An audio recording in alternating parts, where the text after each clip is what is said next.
आज आपके सामने ऐसा क्वेश्चन लेकर आने वाला हूं जो 110% आपके एग्जाम में आने वाला है। क्यों? क्योंकि रेलवे ने भैया इस क्वेश्चन को ये देख लेना, हमारे पास अगर मैं एनटीपीसी की बात करूं तो एनटीपीसी 2021 में पूछा गया था, 2022 में भी, आरपीएफ में भी ये क्वेश्चन पूछे गए हैं, एएलपी के अंदर भी और ग्रुप डी के अंदर तो पूछे ही गए थे। तो आप लोग इस चीज को याद रख लेना, रेलवे 100% इस तरह के क्वेश्चन आपके एग्जाम में फंसाने वाला है ताकि आप लोग फंस जाओ। लेकिन हम इसके पीछे की 2 मिनट की एक ट्रिक समझते हैं ताकि आप लोग एग्जाम में ना फंसो। देखो, सबसे पहले अगर मैं बात करूं, हमारे पास लिखा हो कि हमारे पास 3 ग्रेटर देन है 2 से। सभी को पता होगा ये किसका साइन है, ये हमारा ग्रेटर देन का। 3 अगर ग्रेटर देन है 2 से तो क्या हम इस तरह से लिख सकते हैं 2 स्मॉलर देन है 3 से? जी सर। तो मैंने क्या करा, 2 को मैं इधर ले आया हूं, 3 को मैं इधर ले आया। जब मैंने नंबरों को इंटरचेंज करा तो साइन भी मेरा क्या हो जाएगा, चेंज हो गया। इसी तरह से अगर मेरे पास लिखा हुआ है ए ग्रेटर देन है बी से, तो क्या मैं कह सकता हूं बी और ए को अगर मैं चेंज करूंगा तो मेरा जो साइन है वो भी क्या हो जाएगा, चेंज। अगर आपको ये चीज याद है या क्लियर है तो इसके बाद एक कंसेप्ट और समझते हैं। ये तो हमारा हो गया भैया बेसिक, ये तो हमें बचपन से पता है। लेकिन इस क्लास में हमें समझना क्या है, अगर मेरे पास कोई भी क्वेश्चन ऐसा आ जाए जिसके अंदर आपके पास स्मॉलर देन इक्वल टू और फिर से स्मॉलर देन, इस तरह से 4 साइन एक साथ यूज हो रहे हैं, तो राइट आंसर क्या आएगा? प्रायोरिटी हमारी होती है सबसे पहले इसकी, दूसरी होती है इसकी और तीसरी इसकी। अगर मेरे पास तीनों आते हैं तो राइट आंसर होगा पहले वाला, मतलब कि स्मॉलर देन। लेकिन अगर मेरे पास केवल दूसरा और तीसरा आएगा, अब आंसर क्या आने वाला है? केवल दूसरे वाला, मतलब कि इक्वल टू मेरा राइट आंसर, मतलब कि मेरा यहां पर क्या है, फिर से स्मॉलर देन है तो स्मॉलर देन आ जाएगा। लेकिन अगर मेरे पास मान लो क्वेश्चन में दिया होता लेस देन इक्वल टू और इक्वल टू, अब मेरा आंसर क्या आता? अब आंसर आता लेस देन इक्वल टू। यार सर ये है क्या, समझ नहीं आया। क्वेश्चन से समझते हैं एक सेकंड में। क्वेश्चन देखिए सारे के सारे, कह रहा है क्या मेरा ए एफ से ग्रेटर देन है? ए से लेकर एफ तक मैं पहुंचा, मैं यहां से यहां तक पहुंचा। कौन कौन से साइन आए मेरे बीच में? ग्रेटर देन इक्वल देन, फिर से ग्रेटर देन इक्वल टू और फिर मेरे पास आया है ग्रेटर देन। मैंने आपको बताया था अगर मेरे पास तीनों सिंबल आते हैं तो प्रायोरिटी कौन से आंसर की है? सर मेरे पास ग्रेटर देन वाला क्या आएगा आंसर। मैंने आंसर में चेक करा, क्या ग्रेटर देन है? जी सर। तो ये मेरे पास क्या कर गया, फॉलो। फिर मैंने देखा दूसरे वाले में सी और जी के बीच की अगर मैं बात करूं, सी मेरा यहां पर है और जी मेरा यहां पर है, इनके बीच में कौन कौन से साइन आए हैं? सर पहले आया है ग्रेटर देन, फिर आया है इक्वल टू, फिर आया है मेरे पास ग्रेटर देन और फिर मेरे पास आया है फिर से ग्रेटर देन इक्वल टू। भाई ये ग्रेटर देन इक्वल टू है, ठीक है। फिर मेरे पास आया है ग्रेटर देन इक्वल टू। तो राइट आंसर क्या आएगा इस बार? भाई मैंने आपको बताया ग्रेटर देन इक्वल टू और इक्वल टू में सबसे पहले प्रायोरिटी किसकी होती है? सर ग्रेटर देन की। तो यहां पर राइट आंसर क्या बनेगा? मेरा आंसर आता ग्रेटर देन। तो ऑप्शन में मैंने देखा क्या ग्रेटर देन है? नहीं सर, ये तो ग्रेटर देन इक्वल टू दिया हुआ है, तो ये क्या हो गया, गलत हो गया। तीसरा मैंने देखा ए और जी के बीच में, ए कहां पर है मेरा? ए मेरा है यहां पर और जी मेरा है यहां पर।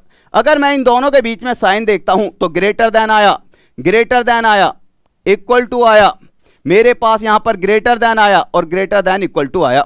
आंसर क्या आना था? यार सर आपने अभी अभी बताया ग्रेटर देन और इन सब में प्रायोरिटी देखूं तो राइट आंसर मेरा आना था ग्रेटर देन। क्या यहां पर है? नहीं सर। तो ये भी क्या हो गया, गलत। तो हमारा आंसर क्या आया? Only first follow. With in second आपने आंसर दे दिया। ये आपको अभी टाइम लग रहा है जब मैं आपको समझा रहा हूं, लेकिन विद इन सेकेंड आपका क्या हो गया, राइट आंसर। अब एक क्वेश्चन आप लोग समझना जो एग्जाम में एक्चुअली पूछा जाता है। क्वेश्चन देखेंगे सारे के सारे, मेरे पास ये क्वेश्चन दिया हुआ है और ये क्वेश्चन हमारे एग्जाम में पूछा जाएगा। क्वेश्चन देखो एक बार, कह रहा है डब्ल्यू और एक्स को पकड़े। मैंने कहा डब्ल्यू कहां पर है? सर डब्ल्यू मेरा यहां पर है, एक्स यहां पर है। अगर मेरे पास डब्ल्यू यहां पर दिया हुआ है लेफ्ट में और यहां पर दिया हुआ है राइट में, पहले भैया इसके अकॉर्डिंग इसे रखना भी तो पड़ेगा। मतलब मेरे पास पहले एक्स आएगा फिर डब्ल्यू, तो मैं क्या करूंगा, इन दोनों में भी पहले एक्स रखूंगा और फिर बाद में डब्ल्यू। जब मैंने एक्स को उठाकर इधर रखा तो इसका साइन भी तो चेंज होगा। जी सर। अब इनके बीच में देख लो, मैंने पहले देखा इसको, फिर क्यू और एस को देखेंगे। क्यू कहां पर है? सर क्यू यहां पर है, एस यहां पर है। पहले क्या आना चाहिए? एस। तो मैंने एस यहां पर रखा, इक्वल टू का तो क्या ही चेंज होगा, यहां पर क्यू आ गया और ये मेरा क्या बन गया, न्यू ऑप्शन बन गए हैं। अब ये मेरे न्यू, लेकिन मुझे चेक किसके बीच में करना है? अब मेरा ये इससे कोई नाता नहीं है, नाता इससे है। यहां पर मेरे पास कौन कौन से आ रहे हैं? आप कहोगे सर मेरे पास अगर मैं एक्स और डब्ल्यू की बात करूं, एक्स और डब्ल्यू के बीच में मेरे पास इक्वल टू आया है, ग्रेटर देन आया है, तो मेरा राइट आंसर क्या आएगा? सर हमारा राइट आंसर आ जाएगा ग्रेटर देन। क्या सही है? बिल्कुल सही है। एस और क्यू के बीच में क्या आया है? एस और क्यू के बीच में स्मॉलर देन भी आया है। फिर मेरे पास दूसरा स्मॉलर देन आया है, फिर मेरे पास इक्वल टू आया है, फिर मेरे पास ग्रेटर देन आया है और ग्रेटर देन। जैसे ही मेरे पास यहां पर इस तरह से हो जाएगा या फिर इस तरह से आएगा तो हम कहेंगे एक साथ मुंह भी नहीं खुल सकता, बंद भी नहीं हो सकता, तो ऐसी तो कोई कंडीशन बनी नहीं सकती, तो ये क्या हो जाएगा, गलत। तो मेरा राइट आंसर क्या आ जाएगा, ओनली फर्स्ट फॉलो, मतलब पहले वाला क्या करेगा, फॉलो। क्लियर। हमने क्या करा, इसको पहले लेफ्ट और राइट में रखना है। तीसरा क्वेश्चन देखें, हमारे पास अगर मैं बात करूं, आरपीएफ में ही पूछा गया था ये क्वेश्चन। अगर मैं आरपीएफ की बात करूं, कह रहा है एन और आर। भाई एन और आर को अगर मैं देखूं, ये क्वेश्चन देखो मेरे पास क्या दिया हुआ है, दो कथन दिए हुए हैं। अगर मैं बात करता हूं एन और आर की, एन बराबर है आर के, तो जहां पर एन लिखा है उसकी जगह हम क्या लिख सकते हैं, आर लिख सकते हैं। जी सर। अब यहां पर कंडीशन देखें, मेरे पास दिया हुआ है आर ग्रेटर देन है एल के। आर कहां पर है सर, आर मेरा राइट में है, एल तो लेफ्ट में है। ठीक है, तो पहले तो मुझे इसके साइन चेंज करने पड़ेंगे, तो मेरे पास ये हो जाएगा एल और आर। दूसरा मैंने देखा आर और एम, आर कहां पर है, राइट में, और एम मेरा लेफ्ट में, तो ये हो जाएगा एम और आर। तो इसके साइन चेंज होंगे, तो मेरे पास ये आएगा इस तरह से। अब मैंने कहा इन दोनों के बीच में मेरे पास कौन कौन से सिंबल आ रहे हैं, चेक करो।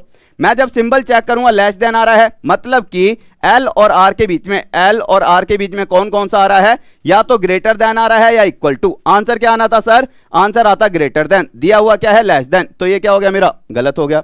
दूसरा मैंने देखा एम और आर के बीच में, एम और आर के बीच में मैंने देखा ग्रेटर देन और इक्वल टू, ग्रेटर देन और इक्वल टू। आंसर क्या आएगा सर, आंसर आएगा ग्रेटर देन। मैंने देखा ग्रेटर देन है, इसका मतलब only second follow, only second follow इसका क्या आ जाता, राइट आंसर। और क्वेश्चन देख ले एक आधा भाई, और क्वेश्चन देख ले, ये वाला देख लो। अगर मेरे से कह रहा है इन तीन ऑप्शंस की बात करूं, तो तीन ऑप्शन क्या कह रहे हैं, चेक करेंगे फटाफट से। अगर मैं इसको देखूं, कह रहा है एल और एन, एल कहां पर है मेरा, फटाफट से चेक करके बताओ। अगर मैं एल की बात करूं, एल मेरा यहां पर है, और एन कहां पर है, एन मेरा यहां पर है। ठीक है, एल और एन, तो मेरे पास एल और एन की पोजीशन सही है। जी सर, एल और एन की तो ठीक है। फिर मैंने देखा के और एम, के कहां पर है सर, के राइट में है और एम मेरा लेफ्ट में, तो मेरे भैया के राइट में आएगा और एम मेरा लेफ्ट में। जब मैं इन्हें चेंज करूंगा तो साइन इनके क्या हो जाएंगे, चेंज हो जाएंगे। तीसरा मैंने देखा आर और एन को, आर मेरा लेफ्ट में है, एन मेरा राइट में, आर मेरा लेफ्ट में है, एन मेरा राइट में, तो यहां पर आएगा आर और एन। ये तो अब मैंने क्या करा, पहले इन्हें अरेंज करा। अरेंज करने के बाद मुझे क्या देखना है, एल और एन, एल और एन के बीच में मेरे पास लेस देन इक्वल टू, फिर मेरे पास लेस देन और फिर लेस देन। राइट आंसर क्या आएगा सर, लेस देन वाला आएगा। सही है जी सर। एम और के के बीच में मैंने चेक करा, एम और के बीच में मेरे पास आ रहा है लेस देन और लेस देन, क्या मेरा सही है राइट आंसर, जी सर, राइट आंसर आएगा लेस देन। आर और एन की अगर मैं बात करूं, आर और एन के अंदर लेस देन आ रहा है, फिर मेरा क्या आ रहा है, मेरे पास फिर से आ रहा है लेस देन। अगर मैं चेक करूंगा तो क्या मेरा लेस देन है, जी सर, तो इसका मतलब मेरे पास ऑल फॉलो। भाई सभी के सभी क्या करेंगे, फॉलो करेंगे। आर और एन की अगर मैं बात करूं तो मेरे पास लेस देन आया, एम और के की बात करूं तो मेरे पास लेस देन आया, एल और अगर मैं एन की बात करूं तो मेरे पास फिर से लेस देन इसका राइट आंसर आना था। सभी के सभी क्या करके फॉलो। तो इसी तरह से हमारे पास क्वेश्चन पूछे जाते हैं, ये देख लेना सारे के सारे। तो ये आपके लिए क्या है, ये आपके लिए है होमवर्क सारे के सारे। उम्मीद करता हूं आप लोगों को समझ आया होगा। बस आपको एक चीज समझनी थी, क्या आप लोगों को यहां पर ध्यान रखना है, कभी भी हमारे पास इतने सारे साइन एक साथ आएंगे तो सबसे पहले प्रायोरिटी है इसकी, दूसरी प्रायोरिटी है इसकी और तीसरी है इसकी। तो राइट आंसर आप आसानी से दे पाओगे। तो मेरे पास होमवर्क वाला क्वेश्चन जो है उसका सभी के सभी एक बार ट्राई करना, ठीक है। और हाँ, जाने से पहले आपको पता है रेलवे वाले बच्चों के लिए बहुत ही प्यारी सी चीज टॉप तक ऐप पर आ रखी है। कौन सी भाई, रीजनिंग का क्रैश कोर्स। मात्र प्राइस कितना है, केवल इसका प्राइस है 299 रुपए। तो सारे के सारे एनरोल कर लेना और एनरोल करने के साथ साथ इसका आंसर जरूर देना। तो okay guys, thank you, take care, मिलते हैं फिर। जय हिंद, जय भारत, लव यू सभी को।